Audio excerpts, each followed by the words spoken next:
ನಮಸ್ಕಾರ ವೀಕ್ಷಕರೇ. ಮನಸ್ಸಿದ್ರೆ ಮಾರ್ಗ, ಸಾಧಿಸೋ ಛಲವಿದ್ರೆ ಯಾವುದು ಕೂಡ ಅಸಾಧ್ಯವಲ್ಲ. ಹೌದು, ಇಲ್ಲೊಬ್ಬ ರೈತ ತಾನು ನೆಚ್ಚಿಕೊಂಡಿದ್ದ ಬೆಳೆಗಳು ಕೈಕೊಟ್ಟಾಗ ಎದೆಗುಂದದೆ ಗುಲಾಬಿ ಹೂ ಕೃಷಿ ಮಾಡೋ ಮೂಲಕ ಮಾದರಿ ರೈತ ಅನಿಸ್ಕೊಂಡಿದ್ದಾನೆ. ಮಾತ್ರ ಅಲ್ಲದೆ ಯಶಸ್ಸಿನ ಹಾದಿನಲ್ಲಿ ಸಾಗ್ತಾ ಇದ್ದಾನೆ. ಮೂಲತಃ ರೈತ ಕುಟುಂಬದಲ್ಲಿ ಜನಿಸಿದ ಇವರು ಮಳೆಯಾಧಾರಿತ ಕೃಷಿಯನ್ನ ನೆಚ್ಚಿಕೊಂಡಿದ್ರು. ಬೆಂಗಳೂರು ಹೊರವಲಯದ ಆನೇಕಲ್ ತಾಲೂಕು ಮಾಯಸಂದ್ರ ಗ್ರಾಮದವರಾದ ಇವರು ತಮ್ಮ ಪಾಲಿಗೆ ಬಂದ 5 ಎಕರೆ ಜಾಗದಲ್ಲಿ ವಿವಿಧ ತರಕಾರಿ ಬೆಳೆಯುತ್ತಾ ಜೀವನವನ್ನ ಸಾಗಿಸುತ್ತಿದ್ರು. ಆದರೆ ಹಗಲಿರುಳು ದುಡಿದ ಬೆಳೆದ ತರಕಾರಿ ಸೊಪ್ಪು ಕೈ ಹಿಡಿಯಲಿಲ್ಲ. ಹಾಕಿದ ಬಂಡವಾಳ ವಾಪಸ್ ಬರದೆ ನಷ್ಟ ಉಂಟಾಗ್ತಿತ್ತು.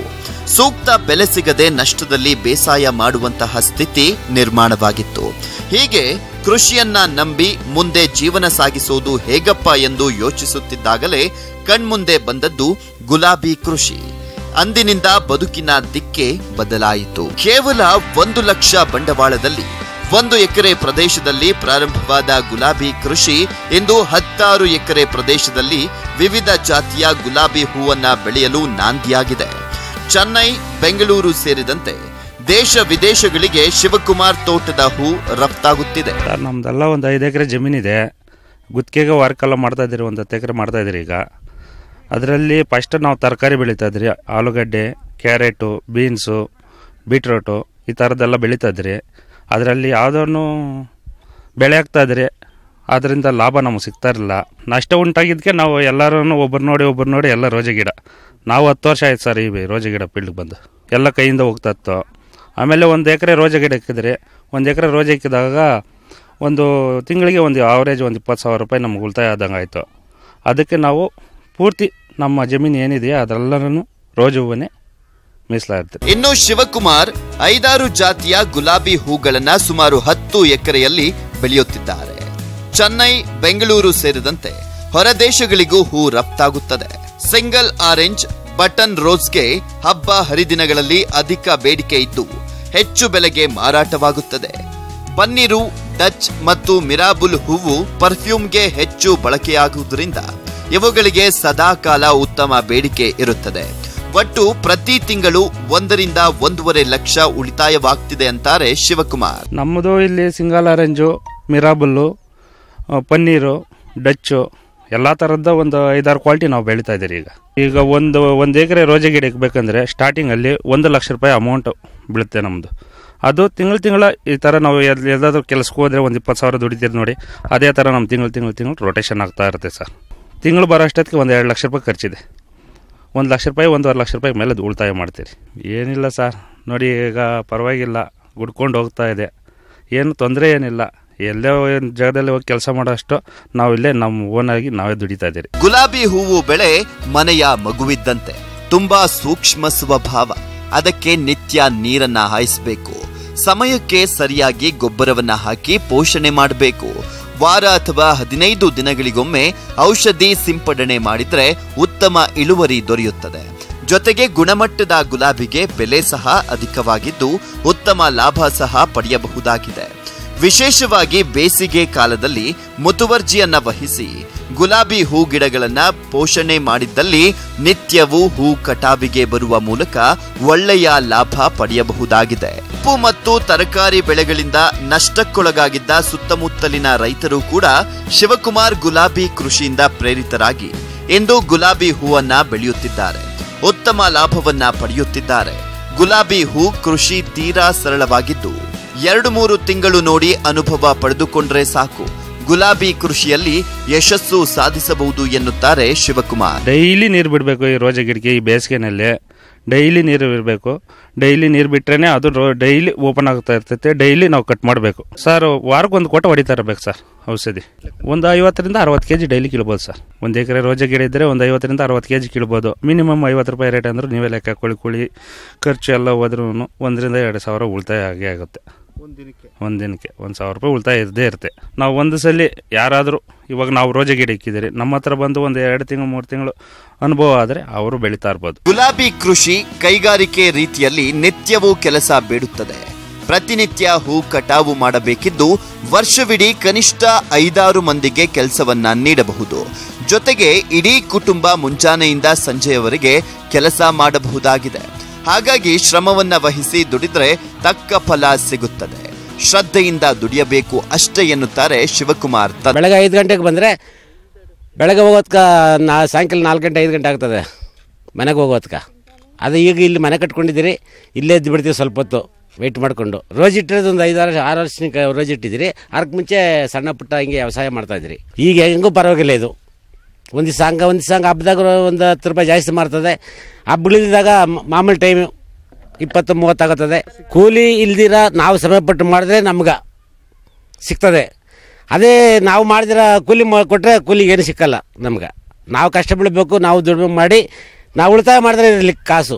ಒಟ್ಟಾರೆ ಕೃಷಿ ಎಂದಾಕ್ಷಣ ಮೂಗು ಮುರಿಯುವ ಜನಕ್ಕೆ ಶ್ರಮವಹಿಸಿ ದುಡಿದ್ರೆ ಯಶಸ್ಸು ಖಂಡಿತ ಅನ್ನೋದನ್ನ ಗುಲಾಬಿ ಕೃಷಿಯಲ್ಲಿ ತೋರಿಸಿಕೊಟ್ಟಿದ್ದಾರೆ ರೈತ ಶಿವಕುಮಾರ್. ಇತರ ರೈತರಿಗೂ ಗುಲಾಬಿ ಹೂ ಕೃಷಿಯ ಬಗ್ಗೆ ಮಾರ್ಗದರ್ಶನ ಜೊತೆಗೆ ಮಾರುಕಟ್ಟೆ ಬಗ್ಗೆ ಮಾಹಿತಿ ನೀಡುವ ಮೂಲಕ ಮತ್ತಷ್ಟು ಉತ್ತೇಜನವನ್ನ ನೀಡ್ತಿದ್ದ ಆದೂರು ಚಂದ್ರು, ನ್ಯೂಸ್ 18 ಕನ್ನಡ, ಆನೇಕಲ್. ಅದೊಂದು ಬೋನಸ್ ಬೆಳೆ ಅಂದ್ಕೊಂಡೋರೇ ಹೆಚ್ಚು. ಅನೇಕ ಕಬ್ಬು ಬೆಳೆಗಾರರು ಈ ಬಗ್ಗೆ ತಲೆ ಕೆಡಿಸ್ಕೊಳ್ಳೋದಿಲ್ಲ. ಬಂದಷ್ಟು ಬರ್ಲಿ ಅನ್ನೋ ಮನೋಭಾವ. ಆದ್ರೆ ಗೊತ್ತಿರ್ಲಿ, ನಾಟಿ ಕಬ್ಬಿನಷ್ಟೇ ಇಳುವರಿಯನ್ನ ಕುಳೆ ಬೆಳೆಯಲು ತೆಗೆಯೋಕೆ ಸಾಧ್ಯ ಇದೆ. ಅದೇಗೆ ಅಂತೀರಾ?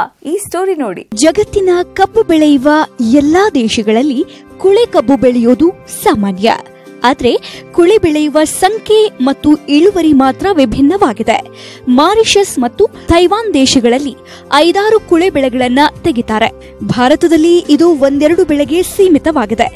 ನಮ್ಮ ದೇಶದಲ್ಲಿ ಕುಳೆ ಬೆಳೆಯು 50% ಪ್ರದೇಶವನ್ನ ಆವರಿಸಿದ್ದು, ಕಬ್ಬಿನ ಉತ್ಪಾದನೆ ಮಾತ್ರ ಹೇಳಿಕೊಳ್ಳುವಂತಿಲ್ಲ. ಇದಕ್ಕೆ ರೈತರ ನಿಷ್ಕಾಳಜಿ ಮತ್ತು ಅವೈಜ್ಞಾನಿಕ ಕ್ರಮಗಳೇ ಕಾರಣ ಅನ್ನಬಹುದು. ಈ ದೆಸೆಯಲ್ಲಿ ಕಬ್ಬು ಬೆಳೆಗಾರ ಎಚ್ಚರ ವಹಿಸಿ ಹೆಜ್ಜೆ ಇಟ್ಟಲ್ಲಿ ನಾಟಿ ಕಬ್ಬಿನಷ್ಟೇ ಅಥವಾ ಅದಕ್ಕಿಂತ ಹೆಚ್ಚು ಇಳುವರಿ ಪಡೆಯೋಕೆ ಸಾಧ್ಯ ಉಂಟು. ಮೊದಲನೆಯದಾಗಿ ಉತ್ತಮ ಕುಳೆ ಬೆಳೆ ಕೊಡುವ ತಳಿಗಳ ಆಯ್ಕೆ ಬಹುಮುಖ್ಯ. ಜೊತೆಗೆ ಪ್ರಾರಂಭದಲ್ಲಿ ಕೋಲಿ ಸವರುವುದು, ಮಣ್ಣನ್ನು ಮೃದುಗೊಳಿಸುವುದು ಮತ್ತು ಹುಸಿ ತುಂಬುವುದು ಪ್ರಮುಖ ಅಂತಾರೆ ಕೃಷಿ ಸಂಶೋಧನಾ ಕೇಂದ್ರ ಸಂಕೇಶ್ವರದ ವಿಜ್ಞಾನಿ ಸುನಿಲ್ ಕುಮಾರ್ ನೂಲಿ. ಕುಳೆ ಕೊಡುವಂತ ತಳಿಗಳನ್ನ ನಾವು ಆಯ್ಕೆ ಮಾಡಬೇಕು. ಅದು ಪ್ರಮುಖವಾಗಿ ನಾಟಿ ಕಬ್ಬಿನಲ್ಲಿ ಉತ್ತಮ ಕುಳೆಯನ್ನು ಕೊಡುವಂಥ ತಳಿಗಳು ಸಾಕಷ್ಟು ಅದಾವೆ. ಅಲ್ಪಾವಧಿ ತಳಿಯಲ್ಲಿ SNK 9211 ಅಂತ ಹೇಳಿದೆ. ಇನ್ನೊಂದು SNK 9232 ಅಂತ ಹೇಳಿ ಕಂಡಿಡಿದ್ವಿ. ಅದು ಉತ್ತಮ ಕುಳೆ ಕೊಡ್ತದೆ. ಆಮೇಲೆ ಮಧ್ಯಮಾವಧಿ ಒಳಗೆ SNK 09227 ಅಂತದೆ. ಆಮೇಲೆ ದೀರ್ಘಾವಧಿ ಒಳಗೆ SNK 9293 ಅಂತೇಳಿ ಈ ತಳಿಗಳನ್ನು ನಮ್ಮ ತಳಿವರ್ಧಕರು ಬಿಡುಗಡೆ ಮಾಡ್ಯಾರ. ಇನ್ನು ಕೊಯಮತ್ತೂರದಿಂದ ಬಿಡುಗಡೆ ಆದಂಥ ಸಾಕಷ್ಟು ತಳಿಗಳು ಸಹ ಅವು ನಮ್ಮ ಭಾಗದಲ್ಲಿ ಉತ್ತಮ ಕುಳೆಯನ್ನು ಕೊಡ್ತಾವೆ. ಇನ್ನು ನಾಟಿ ಕಬ್ಬನ್ನು ಕಟಾವು ಮಾಡುವ ಕಾಲ, ಆಮೇಲೆ ಕುಳೆಯನ್ನು ಬಿಡುವ ಕಾಲ ಅಂತ ಹೇಳಿ ಕರಿತೀವಿ ನಾವು. ಇದನ್ನು ಭಾಳಷ್ಟು ರೈತರು ಏನು ಮಾಡ್ತಾರಂದ್ರೆ ಕಬ್ಬನ್ನು ತಡವಾಗಿ ಕಟ್ ಮಾಡ್ತಾರೆ. ಈ ಕುಳೆ ಕಬ್ಬು ಸರಿಯಾಗಿ ನಿರ್ವಹಣೆ ಆಗಬೇಕಂದ್ರೆ ನಾವು ವಾತಾವರಣದಲ್ಲಿ ಉಷ್ಣತೆ 25ರಿಂದ 30 ಡಿಗ್ರಿ ಸೆಲ್ಸಿಯಸ್ ಇರಬೇಕಂತ ಹೇಳ್ತೀವಿ. ಅಂದರೆ ಅದು ಮೊಳಕೆ ಹೊಡೆಯುವ ಹಂತದಲ್ಲಿ. ಇನ್ನು ಕೋಲಿ ಸೌರದ್ರಿಂದ ಆಗುವಂಥ ಲಾಭಗಳ ಬಗ್ಗೆ ನಾನು ಹೇಳಲಿಕ್ಕೆ ಇಚ್ಛೆ ಪಡ್ತೀನಿ. ಇದರಿಂದ ಸತ್ವಯುತವಾದಂಥ ಕಣ್ಣುಗಳು ಸರಿಯಾಗಿ ಮೊಳಕೆ ಹೊಡಿತವೆ. ಅದರಿಂದ ನಾವೇನಂತೀವಿ ಅಂದರೆ ಕಬ್ಬಿನ ಒಂದು ಸಂಖ್ಯೆ 1 ಎಕರೆಗೆ ಎಷ್ಟು ಇರಬೇಕು ಅಷ್ಟು ಇರ್ತದೆ. ಆಮೇಲೆ ಹೆಚ್ಚಿನ ಇಳುವರಿ ಪಡೀಲಿಕ್ಕೆ ಅನುಕೂಲ ಆಗ್ತದೆ. ಭೂಮಿ ಒಳಗೆ ಬೇರು ಆಳವಾಗಿ ಪಸರಿಸ್ತವೆ. ಆಮೇಲೆ ಆಳವಾಗಿ ಪಸರಿಸೋದ್ರಿಂದ ನೀರು ಮತ್ತು ಪೋಷಕಾಂಶ ತೆಗೆದುಕೊಳ್ಳಲಿಕ್ಕೆ ಅನುಕೂಲ ಆಗ್ತದೆ. ಇನ್ನು 4ನೇ ಒಂದು ಪ್ರಮುಖವಾದಂಥ ಒಂದು ತಾಂತ್ರಿಕತೆ ಅಂದರೆ ಹುಸಿಗುನಿ ತುಂಬುವುದು ಅಂತ ಹೇಳ್ತೀವಿ. ಕಬ್ಬು ಕಟಾವು ಹಾಗೂ ನಾಟಿ ಮಾಡುವ ಸಮಯದಾಗ ಭಾಳಷ್ಟು ರೈತರು ಈಗ ಒಂದು ಕಣ್ಣಿನ ಸಸಿ ಮಾಡ್ಕೋತಾರೆ, ಅಥವಾ ಈ ಕುಳೆ ಕಬ್ಬಿನಲ್ಲಿ ಕೆಲವೊಂದು ಸತ್ವಯುತವಾದಂಥ ಮೊಳಕೆ ಹೊಡೆಯುವಂಥ ನಾವು ಬೀಜ ಇರ್ತದಲ್ಲ ಅದರನ್ನೇ ತೆಗೆದುಕೊಂಡು ಬೇರೆ ಸಹಿತ ತೆಗೆದುಕೊಂಡು ಅವುಗಳ ಹುಸಿಗುನಿ ತುಂಬುವುದೊಂದು ಕೆಲಸ ಮಾಡಬೇಕು. ಹುಸಿಗುನಿ ತುಂಬುವುದರಿಂದ ನಾವು ಸುಸ್ಥಿರವಾಗಿ ಕುಳೆ ಕಬ್ಬಿನಲ್ಲಿ ಇಳುವರಿಯನ್ನು ಪಡಿಬೋದು. ಇನ್ನು ಹುಸಿಗುನಿ ತುಂಬುದಾದ ನಂತರ ಬಗಲು ಹರಿದು ಅಥವಾ ಮಣ್ಣನ್ನು ಮೃದುಗೊಳಿಸುವುದು ಅಂತ ಹೇಳಿ ಕರಿತೀವಿ. ಈ ಬಗಲು ಹರಿಯೋದ್ರಿಂದ ಅಥವಾ ಮಣ್ಣನ್ನು ಮೃದುಗೊಳಿಸುವುದರಿಂದ ಹಳಿ ಬೇರು ಹರಿದು ಹೊಸ ಬೇರು ಬರಲಿಕ್ಕೆ ಅನುಕೂಲ ಮಾಡಿಕೊಟ್ಟಂಗೆ ಆಗ್ತದೆ. ಇದು ಒಂದು ಪ್ರಮುಖವಾದಂಥ ತಾಂತ್ರಿಕತೆ. ಈ ತಾಂತ್ರಿಕತೆ ಮಾಡುವಾಗ ಈ ಕುಳೆ ಕಬ್ಬಿಗೆ ಗೊಬ್ಬರವನ್ನು ನಾವು ಕೊಡಬೇಕಾಗ್ತದಲ್ಲ, ರಾಸಾಯನಿಕ ಗೊಬ್ಬರವನ್ನು ನಾವು ಕೊಡಬೇಕಾಗಿದ್ದು ಅವಾಗೇ ಅದನ್ನು ಮುಂದೆ ಹಾಕೋತ ಹೋಗಿ ಹಿಂದಿಂದ ನಾವು ಈ ಮಣ್ಣನ್ನು ಮೃದುಗೊಳಿಸೋದು ಅಥವಾ ಬಗಲು ಹರಿದು ಮಾಡಿದರೆ ಒಂದು ಉತ್ತಮವಾದಂಥ ತಂತ್ರಜ್ಞಾನ. ಇನ್ನು ಕುಳೆ ಕಬ್ಬಿನಲ್ಲಿ ರವದಿಯ ನಿರ್ವಹಣೆ ಕೂಡ ಅಷ್ಟೇ ಮುಖ್ಯ. ಎಕರೆಗೆ ಸುಮಾರು 4 ಟನ್ನಿನಷ್ಟು ಸಿಗುವ ರವದಿಯನ್ನು ಸುಟ್ಟು ಬೂದಿ ಮಾಡುವವರೇ ಅಧಿಕ ಸಂಖ್ಯೆಯಲ್ಲಿದ್ದಾರೆ. ಇದರಿಂದ ಲಾಭಕ್ಕಿಂತ ನಷ್ಟವೇ ಹೆಚ್ಚು. ಕೀಟರೋಗಗಳ ಬಾಧೆ, ಇಲಿ ಹೆಗ್ಗಣಗಳ ಕಾಟ, ನೀರು ಬಸಿಯದೇ ಇರುವುದು ಮತ್ತು ಹೆಚ್ಚುವರಿ ತೇವಾಂಶದಿಂದ ಸಮಸ್ಯೆ ಉಂಟಾಗುವ ಸಂದರ್ಭಗಳನ್ನು ಹೊರತುಪಡಿಸಿ ಪೋಷಕಾಂಶ ಭರಿತ ಈ ರವದಿಯನ್ನು ಕಬ್ಬಿನ ಸಾಲುಗಳ ನಡುವೆ ಹಾಕಿ ಗೊಬ್ಬರ ಮಾಡುವುದು ಹೆಚ್ಚು ಸೂಕ್ತ ಅಂತಾರೆ ತಜ್ಞರು. ಇನ್ನು ರವದಿ ನಿರ್ವಹಣೆ ಮಾಡಲಿಕ್ಕೆ ಈಗ ಭಾಳಷ್ಟು ಉತ್ತಮವಾದಂಥ ತಾಂತ್ರಿಕತೆಗಳು ನಮ್ಮ ಕೃಷಿ ವಿಶ್ವವಿದ್ಯಾಲಯದಿಂದ ಕೊಟ್ಟಿವಿ ನಾವು. ಅದರಲ್ಲಿಯೂ ಸಹ ಈ ರವದಿ ಕಳಿಸುವ ಗೊಬ್ಬರ ಅಂತೇಳಿ ನಮ್ಮ Indian institute of organic farming ಸಾವಯವ ಕೃಷಿ ಸಂಸ್ಥೆ ಅಂತೈತಿ, ಅವರು ಉತ್ಪಾದನೆ ಮಾಡ್ತಾರೆ. ಅದಕ್ಕೆ ರೈತರು ಏನು ಮಾಡ್ಬೋದು ಅಂದ್ರೆ ಈ ರವದಿಯನ್ನು ಸಣ್ಣಗೆ ಕತ್ತರಿಸುವಂಥ ಮಷಿನ್ಗಳು ಬಂದಾವೆ. ಕೃಷಿ ಇಲಾಖೆಯಲ್ಲಿ ಸಿಗ್ತಾವ, ಕೃಷಿ ಯಂತ್ರೋಪಕರಣ ಒಂದು ಸೇವಾ ಕೇಂದ್ರದಲ್ಲಿ ಸಿಗ್ತಾವ. ಅದನ್ನು ಸಣ್ಣಗೆ ರವದಿಯನ್ನು ಕಟ್ ಮಾಡಿ ಅದ್ರ ಮೇಲೆ ನಮ್ಮಲ್ಲಿ ಕಾಂಪೋಸ್ಟ್ ಕಲ್ಚರ್ ಅಂತೇಳಿ ಸಿಗ್ತದೆ. ಆ ಕಾಂಪೋಸ್ಟ್ ಕಲ್ಚರ್ 2 kg 1 ಟನ್ನಿಗೆ ಅದರಲ್ಲಿ ಸಗಣಿ ನೀರು ಮಿಕ್ಸ್ ಮಾಡಿ ಇದ್ರ ಮೇಲೆ ಮನೆ ಮುಂದೆ ನೀರು ಚಿಮ್ಕಿಸ್ತಾರಲ್ಲ ಹೆಣ್ಮಕ್ಳು, ಆ ರೀತಿ ರವದಿ ಮೇಲೆ ಚಿಮ್ಕಿಸಿದ್ರೆ ಕೇವಲ 30 ರಿಂದ 35 ದಿವಸನಾಗ ಈ ರವದಿ ಕಳೀತದೆ. ಮತ್ತು ರವದಿ ನಿರ್ವಹಣೆ ಮಾಡೋದ್ರಿಂದ ಏನು ಲಾಭಗಳಂದ್ರೆ ಕುಳೆ ಬೆಳೆಯಲ್ಲಿ ಒಂದು ನೀರು ಆಮೆ ಆಗೋದು, ಅಂದ್ರೆ ನೀರು ಭೂಮಿಯಿಂದ ನೀರು ಆಮೆ ಆಗಿ ಹೋಗೋದು ಕಡಿಮೆ ಆಗ್ತದೆ. ಕಳೆಗಳ ನಿರ್ವಹಣೆ ಆಗ್ತದೆ. ಹಾಕಿದಂಥ ಪೋಷಕಾಂಶಗಳು ಯಾವುದೇ ಇರಲಿ, ಸಾರ್ವಜನಿಕ ಇರಲಿ, ರಂಜಕ ಇರಲಿ, ಪೊಟ್ಯಾಷ್ ಇರಲಿ, ಅದರ ಒಂದು ಸಾಮರ್ಥ್ಯ, ಬಳಕೆಯ ಸಾಮರ್ಥ್ಯ ಹೆಚ್ಚಾಗ್ತದೆ. ಆಮೇಲೆ ಈ ಬರಗಾಲದಲ್ಲಿ ನೀರಿನ ನಿರ್ವಹಣೆಯಲ್ಲೂ ಈ ರವದಿ ನಿರ್ವಹಣೆ ಮಾಡೋದ್ರಿಂದ ಸಾಕಷ್ಟು ನೀರನ್ನು ನಾವು ಕಡಿಮೆ ಅಥವಾ ಅಂದ್ರೆ ನೀರು ಕೊಡೋದು ಕಡಿಮೆ ಮಾಡ್ಬೋದು ಬೆಳೆಗಳಿಗೆ. ಭಾಳಷ್ಟು ರೈತರು ಇವು ಬೆಂಕಿ ಹಚ್ಚೋದ್ರಿಂದ ಇದರಲ್ಲಿ ಏನಾಗ್ತದೆ ಅಂದರೆ ನಾವು ಒಂಥರ ನೋಟಿಗೆ ಬೆಂಕಿ ಹಚ್ಚಿದಂಗೆ. 1 ಎಕರೆಗೆ ನೀವೇನಾದರೂ ಕಬ್ಬಿನ ರವದಿ ಸುಟ್ರಪ್ಪ ಅಂದರೆ 12 ರಿಂದ 15 ಸಾವಿರ ರೂಪಾಯಿ ನೋಟ್ ಸುಟ್ಟಂಗೆ. ಅಂದ್ರೆ ಅಷ್ಟು ಪೋಷಕಾಂಶಗಳನ್ನು ನಾವು ಭೂಮಿಗೆ ಮರುಕಳಿಸುವಂಥ ವ್ಯವಸ್ಥೆ ಇದರಿಂದ ಮಾಡ್ಬೋದು.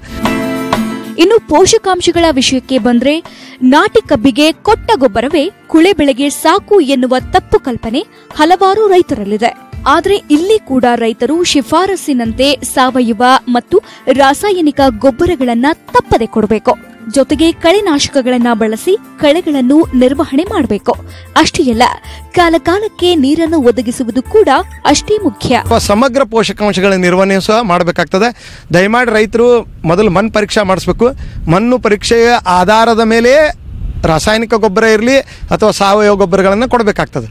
25 ಟನ್ನಷ್ಟು ಕೊಟ್ಟಿಗೆ ಗೊಬ್ಬರ, ಅದ್ರ ಜೊತೆ 10 kg ಅಜೋಸ್ಪೈರಲಮ್, 10 kg PSB ಅಂತ ಹೇಳ್ಕೈತೀವಿ, ಅಂದರೆ ರಂಜಕ ಕರಗಿಸುವ ಗೊಬ್ಬರ, ಮತ್ತು 10 kg ಟ್ರೈಕೋಡರ್ಮ ನಾಟಿ ಕಬ್ಬನ್ನು ಕಟಾವು ಮಾಡಿದ ನಂತರ ಅವನ್ನ ಹಾಕಬೇಕು. ಅಂದ್ರೆ ಬಗಲರಿದು ಅಥವಾ ಮಣ್ಣನ್ನು ಮೃದುಗೊಳಿಸುವ ಒಂದು ಉಪಕರಣವನ್ನು ಉಪಯೋಗಿಸಿ ಮಾಡುವಾಗ ಅವುಗಳನ್ನು ಹಾಕಬೇಕಾಗ್ತದೆ. ಅದರ ಹಿಂದೆ ರಾಸಾಯನಿಕ ಗೊಬ್ಬರ ಅವುಗಳನ್ನು ಹಾಕಿದಾಗ ಅದನ್ನು ಕುಡ್ಕೋತದೆ. ಇನ್ನು ಇಲ್ಲಿ ನೀರಿನ ನಿರ್ವಹಣೆ ತೆಗೆದುಕೊಂಡಾಗ ಮೊದಲು 60 ದಿವಸ ಕುಳೆ ಕಬ್ಬಿನಾಗ ಹೈ ನೀರು ಬಿಡೋರಿದ್ರಂದ್ರೆ ಸಾಕಷ್ಟು ಕಪ್ಪು ಮತ್ತು ಮಧ್ಯಮ ಆಳದ ಕಪ್ಪು ಭೂಮಿನಲ್ಲಿ 7 ದಿನಕ್ಕೊಮ್ಮೆ 60 ದಿವಸ ತನ, 60 ರಿಂದ 130 ದಿವಸಿಗೆ 10 ದಿವಸಿಗೊಮ್ಮೆ, ಅಂದ್ರೆ ಮರಿ ಹೊಡೆಯುವ ಸಮಯದಲ್ಲಿ ಸ್ವಲ್ಪ ನೀರಿನ ಒಂದು ನೀರು ಕಡಿಮೆ ಮಾಡಿದರೂ ಚೆನ್ನಾಗಿ ಒಂದು ಮರಿ ಹೊಡಿತದೆ. ಆಮೇಲೆ 130 ರಿಂದ 250 ದಿವಸ ತನ ಪ್ರತಿ 7 ದಿವಸಕ್ಕೊಮ್ಮೆ. ಆಮೇಲೆ ಮಾಗುವ ಹಂತದಲ್ಲಿ 750 ರಿಂದ ಮಾಗುವ ಹಂತದ ಅವಧಿವರೆಗೆ ಪ್ರತಿ 15 ದಿನಕ್ಕೊಮ್ಮೆ ನೀರು ಬಿಡಬೇಕಾಗ್ತದೆ, ಹೈ ನೀರು ಬಿಡೋರು.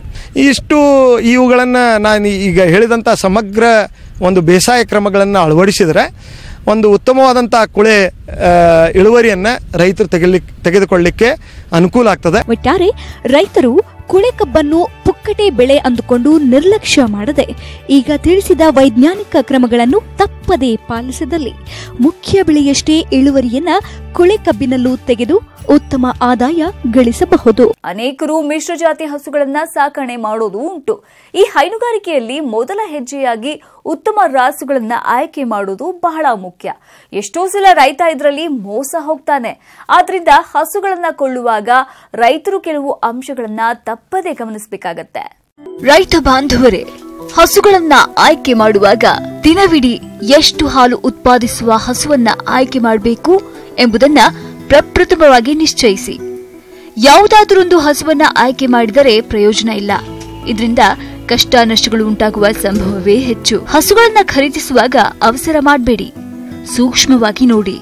ವಂಶಾವಳಿ ಬಗ್ಗೆ ಇರುವ ದಾಖಲೆಗಳನ್ನ ಗಣನೆಗೆ ತೆಗೆದುಕೊಂಡು ಹಾಲು ಕರೆದು ಆ ಹಸುವಿನ ಬಗ್ಗೆ ಚರ್ಚಿಸಿ ಆನಂತರ ಅಂತಿಮ ನಿರ್ಧಾರ ತೆಗೆದುಕೊಳ್ಳಿ.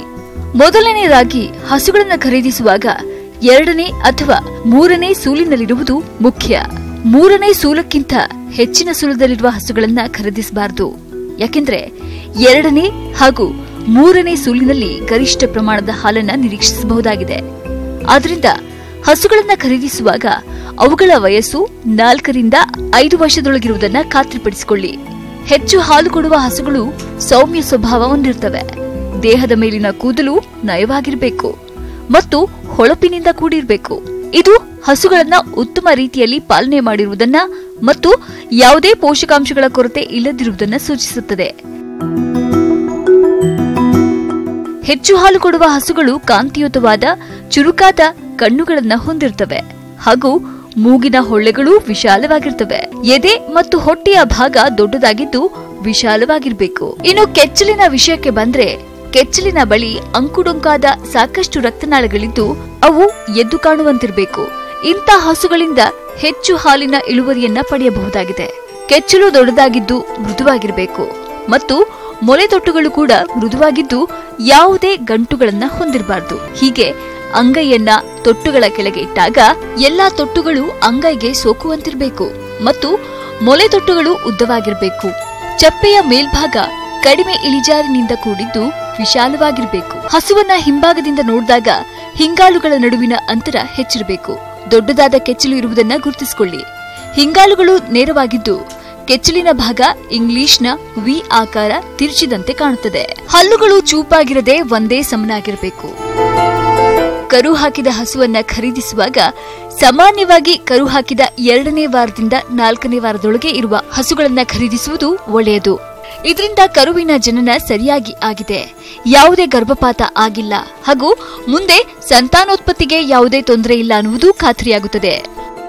ಹಸುವನ್ನ ಖರೀದಿಸುವಾಗ ಇನ್ನೊಂದು ಮುಖ್ಯವಾಗಿ ಗಮನದಲ್ಲಿಡಬೇಕಾದ ಅಂಶವೆಂದರೆ ಹಾಲಿನ ಇಳುವರಿಯನ್ನ ತಿಳಿದುಕೊಳ್ಳುವುದು. ರೈತರು ಹಸುವನ್ನ ಖರೀದಿಸಲು ಹೋದಾಗ 3 ಬಾರಿ ಹಾಲು ಕರೆಯಲು ತಿಳಿಸಿ. ಅದರಲ್ಲಿ 2ನೇ ಮತ್ತು 3ನೇ ಬಾರಿ ಹಿಂಡಿದ ಹಾಲಿನ ಸರಾಸರಿಯನ್ನ ತೆಗೆದುಕೊಂಡ್ರೆ ಅದುವೇ ಆ ರಾಸುವಿನ ಸರಾಸರಿ ಹಾಲಿನ ಇಳುವರಿಯಾಗಿರುತ್ತದೆ. ಹೀಗೆ ರೈತರು ಹಸುಗಳನ್ನ ಖರೀದಿಸುವ ಮುಂಚೆ ಈ ಅಂಶಗಳ ಕಡೆ ಹೆಚ್ಚು ಗಮನ ಕೊಟ್ಟಲ್ಲಿ ಹೈನುಗಾರಿಕೆಯನ್ನ ಲಾಭದಾಯಕವನ್ನಾಗಿ ಮಾಡಿಕೊಳ್ಳಬಹುದು. ರೈತ ಬಾಂಧವರೇ, ಇವತ್ತಿನ ಅನ್ನದಾತ ಕಾರ್ಯಕ್ರಮ ಎಲ್ಲರಿಗೂ ಇಷ್ಟ ಆಯ್ತು ಅಂತ ಅನ್ಕೊಳ್ತಾ ಇವತ್ತಿನ ಕಾರ್ಯಕ್ರಮವನ್ನ ಇಲ್ಲಿಗೆ ಮುಗಿಸ್ತಾ ಇದೀವಿ. ಮತ್ತಷ್ಟು ಮಾಹಿತಿಗಳೊಂದಿಗೆ ನಾಳೆಯ ಕಾರ್ಯಕ್ರಮದಲ್ಲಿ ಭೇಟಿಯಾಗೋಣ. ನೋಡ್ತಾ ಇರಿ ನ್ಯೂಸ್ 18 ಕನ್ನಡ. ಜಾಲ ನಮ್ಮದು, ಬಲ ನಿಮ್ಮದು.